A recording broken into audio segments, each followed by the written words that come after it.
야구야구 김영준입니다. 크리스찬 워커가 휴스턴과 계약한 지 하루 만에 양키스는 폴 골드슈미트를 잡았습니다. 골드슈미트는 양키스와 1년 1250만 달러 계약에 합의했습니다. 이로써 양키스는 소토에게 7억 6천만 달러를 쏘려던 게 무산된 후 맥스 프리드, 폴 골드슈미트, 코디 벨린저, 데빈 윌리엄스 4명을 새로 영입했습니다. 업데이트된 양키스 타선은 볼피 치즈미 1, 2번, 저지, 골드슈미트, 벨린저가 3, 4, 5번, 스탠튼, 웰스, 도밍게스가 6, 7, 8번으로 현재 9번 3루수는 오스왈도 카브레라가 적혀 있지만 3루수를 추가하는 것으로 타선이 완성될 전망입니다. 가장 비싼 선택은 브래그먼, 그보다 저렴한 선택은 아레나도입니다. 양키스는 일루수를 보강하고도 CBT를 3억 달러 아래로 억제해 다양한 추가 지출을 기대할 수 있게 됐습니다. 지명권 손실을 꺼려 퀄리파잉 오퍼를 받은 워커와 계약하지 않았던 양키스는 내년을 골드슈미트에게 맡기면서 벤 라이스도 테스트할 수 있게 됐습니다.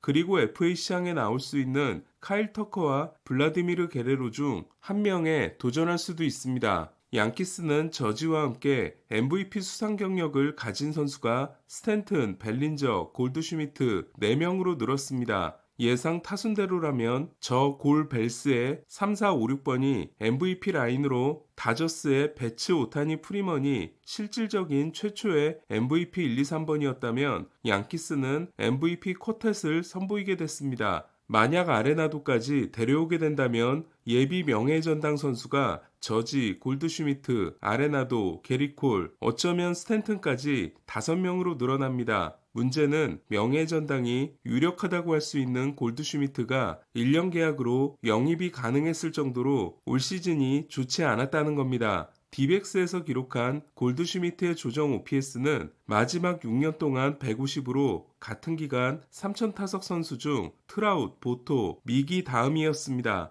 하지만 카디널스 이적 첫해 115로 급락합니다. 게다가 2019년은 탱탱볼 시즌이었습니다. 빠른 공 대처가 갑자기 되지 않은 데다 31세 시즌이었기 때문에 노쇠화일지도 모른다는 의심을 받습니다. 하지만 골드슈미트는 곧바로 반등에 성공하더니 2022년에 커리어 하이를 찍습니다. 조정 OPS 177은 내셔널리그 1위이자 저지 알바레스에 이은 ML 3위였습니다. 2013년 맥커친, 2015년 하퍼에 이어 2위 2번을 하고 2017년은 스탠튼 보토에 이어 3위였던 골디는 드디어 MVP가 됩니다. 3위는 같은 팀의 아레나도였습니다. 하지만 카디널스는 필리스에게 2연패를 당했고 골드슈미트는 7타수 무안타 4삼진, 아레나도는 8타수 1안타 2삼진을 기록합니다. 카디널스도 몰리나의 은퇴로 힘을 잃기 시작합니다. 2023년 골디의 조정 OPS는 120으로 떨어지더니 급기야 올해는 98을 기록함으로써 처음으로 100 아래로 떨어집니다. 지난해까지 7,000타석 이상을 출전하면서 통산 142를 기록한 타자의 충격적인 몰락이었습니다.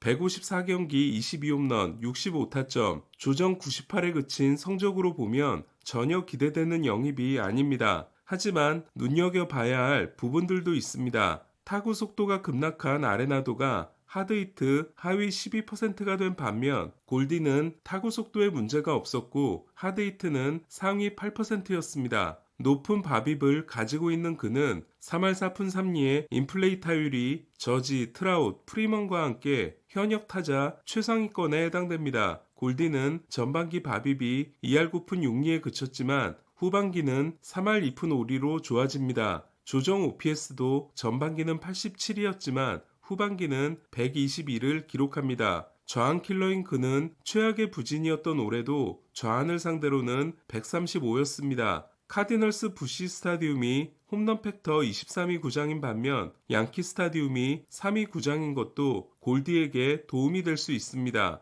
재밌는 건 양키 스타디움의 우타자 홈런 팩터가 다저 스타디움에 이은 2위로 3위인 좌타자 팩터보다 더 좋다는 겁니다. 하지만 여전히 우려스러운 부분도 있습니다. 2019년의 부진이 패스트볼의 위기였던 골디는 패스트볼의 기대 장타율이 2021년 0.634, 2022년 0.527, 2023년 0.507, 2024년 0.489로 꾸준히 하향 곡선을 그리고 있습니다. 이는 내년이 37세 시즌인 골디가 예전으로 돌아갈 가능성이 없을지도 모른다는 의미일 수 있습니다. 하지만 계약 조건이 1년 1250만 달러이기 때문에 실패했을 때 충격은 3년 5950만 달러 계약을 주는 바람에 올해도 1950만 달러를 그냥 날리게 된 호세 아브레유와는 다르다고 할 수 있습니다. 4개의 골드글러브가 리조와 함께 현역 일루수 공동 1위인 골드슈미트는 일루 수비도 전성기보다는 떨어졌다는 평가입니다. 하지만 올해 마이너스 3을 기록한 리조보다는 OAA가 좋았고 스피드와 관계없이 최고의 주루 플레이를 하는 선수로도 유명합니다. 한때 32개를 하기도 했던 골디는 올해 11번 모두 성공한 걸 포함해 4년간 41도루 2실패입니다. 리조가 2년 동안 0도루 3실패에 그친 것과 비교하면 1년 전 20도루를 한 벨린저와 함께 기동력도 좋아졌다고 할 수 있습니다. 양키스가 이번 영입으로 기대할 수 있는 건 카디널스에서 골드슈미트와 대단히 좋은 관계였던 아레나도가 골디를 영입한 양키스에 대해 거부권을 풀 수도 있다는 겁니다. 양키스는 스토브리그 초반 카디널스에 스트로먼을 주겠다는 황당한 제안을 했다가 거절을 당한 바 있습니다. 트레이드 카드야 조정하면 되지만 아레나도의 거부권이 가장 큰 걸림돌입니다. 아레나도가 거부권을 풀겠다고 한 6팀에 양키스가 없기 때문입니다. 휴스턴은 카디널스와 합의를 이뤘지만 아레나도가 거부권을 사용해 트레이드가 무산되면서 워커와 계약한 바 있습니다. 다저스를 가장 원하며 역시 고향팀인 에인절스, 샌디에고도 갈 수 있다고 한 아레나도는 동부의 경우 보스턴, 매츠, 필리스는 넣으면서도 양키스는 뺀 바 있습니다.